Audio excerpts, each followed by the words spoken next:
Hei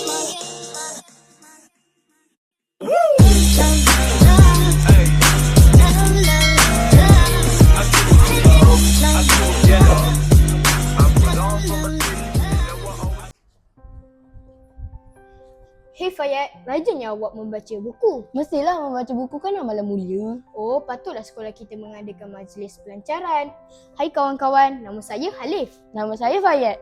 Kami wartawan cilik Tranquera One TV. Jom kita saksikan liputan. Jom.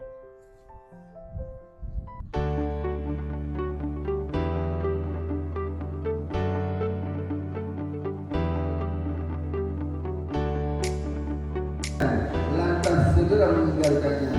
Ya Allah, ya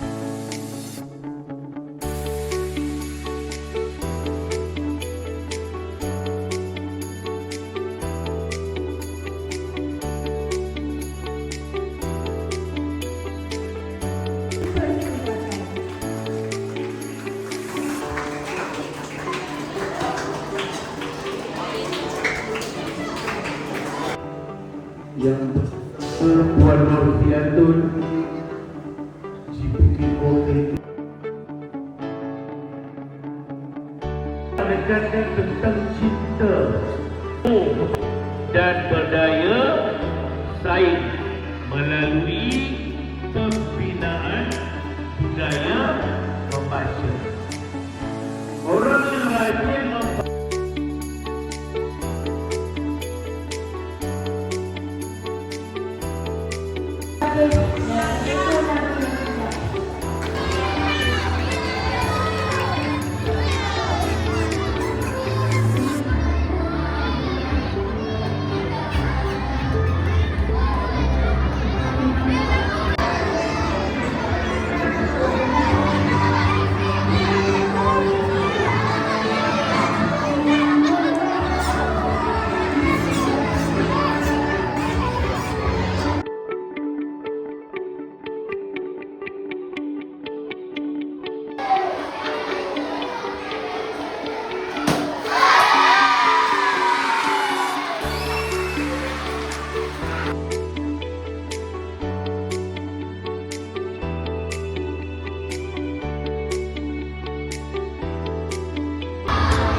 membaca tentang sebuah novel yang bertajuk Arkitek Jalanan karya Timi Abdullah.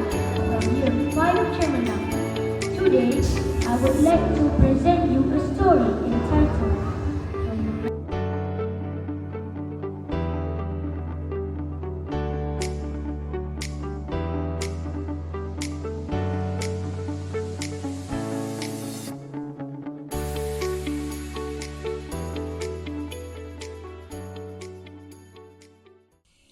Assalamualaikum. Hai Anas, Hai, Waalaikumsalam. apa pendapat awak tentang majlis hari ini?